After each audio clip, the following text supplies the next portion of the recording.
The blizzard had come without warning, turning the research outpost into a tomb of ice and howling wind. Kevin pressed his palm against the frosted window, watching the white chaos swallow the landscape of Arcturus 7. 3 months alone on this frozen rock, and now this. A storm that had knocked out half the power grid and left him rationing every joule of heat. He hadn't expected company. Especially not her. Diana had appeared at his airlock 2 hours ago, her sleek spacecraft buried in a snowdrift half a kilometer away. She was Velusian, tall with skin that shimmered like polished opal and eyes that held twin galaxies within them. Her environmental suit had been damaged in the crash, torn at the shoulder, and now she stood in his common room wrapped in an emergency thermal blanket, shivering despite her species' legendary resilience. "Your heating system," she said through chattering teeth, her translator device rendering her melodic language into clipped galactic standard. "It's inadequate." Kevin wanted to argue, but the thermometer on the wall read -12 Celsius and dropping. The backup fusion cell was dying faster than predicted. By morning, this room would be a freezer. "I've got one heated chamber left," he admitted, gesturing toward his personal quarters. The bedroom. Emergency protocols sealed it off to conserve power. Diana's opalescent skin had taken on a grayish hue, a bad sign for Velusians. He'd studied their physiology during basic xenobiology training. They were adapted for temperate worlds, their complex circulatory systems requiring consistent warmth. Below freezing, their blood began to crystallize. She was dying slowly but surely. "I have a proposal," Diana said, her pride evident even through the translator's monotone. "One that may offend your human sensibilities." Kevin raised an eyebrow. "I'm listening."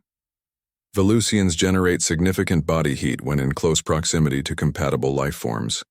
It's a survival mechanism from our evolutionary past, pack bonding for warmth during ice seasons. But it requires, she paused, her luminous eyes meeting his, physical contact. Sustained and close. The implication hung in the freezing air between them. "You want to share my bed?" Kevin said flatly. "I want to survive," Diana corrected. "And so do you. Your core temperature has dropped 1.3 degrees in the past hour. Humans don't fare well in sustained cold either, despite your species' famous stubbornness." Kevin couldn't argue with that. His fingers were already numb, and he'd put on every layer he owned. The bedroom was insulated and small. It would hold heat better than this cavernous common area. But sharing a bed with an alien woman, a member of a species humans had only made first contact with 15 years ago. "This is purely survival," Diana added, sensing his hesitation. "Among my people, this is though unremarkable. A necessity, not a intimacy. And if I say no?" Her expression remained neutral, but something flickered in those galaxy eyes. Acceptance, perhaps. Or resignation. "Then I will likely die before the storm passes. And you may follow depending on how quickly your heating fails." Kevin looked at her. Really looked. She was wrapped in that thin blanket, her damaged suit discarded, wearing only the minimal underlayer that all spacers kept beneath their gear. She was vulnerable, far from home and asking for help in the only way that would save them both. Humans, for all their faults, didn't let people freeze to death. Not on his watch. "Okay," he said. "Let's do this." The bedroom was barely warmer, but it was tolerable. Kevin had piled every blanket and thermal sheet he owned onto the narrow bed. Diana stood at the doorway, her shimmering skin catching the dim emergency lights. "I should warn you," she said softly.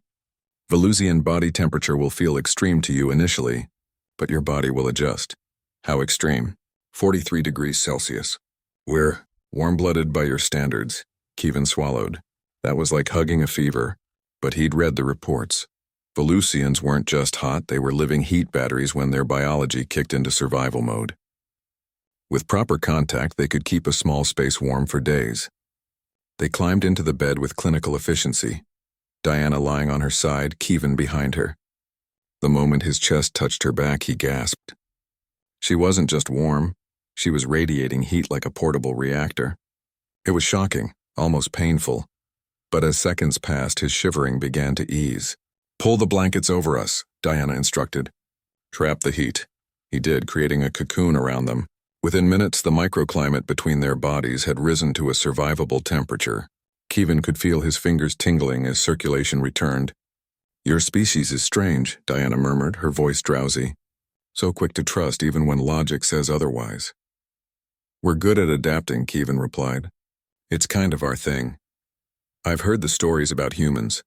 The Galactic Council debates them endlessly. Some call you reckless. Others call you remarkable. She shifted slightly, getting comfortable. You run toward danger. You help enemies. You bond with anything that breathes. Is that a compliment? An observation? A pause? And yes, perhaps a compliment. Outside, the wind screamed against the outpost walls, but inside their small shelter, warmth was returning. Kevin could feel Diana's breathing slow, her body relaxing as her biology stabilized. The deadly chill in her skin was fading, replaced by that incredible life-saving heat. "Thank you," she whispered, "for not letting me freeze." "Thank you," Kevin countered, "for not letting me freeze either." A sound that might have been a laugh escaped her.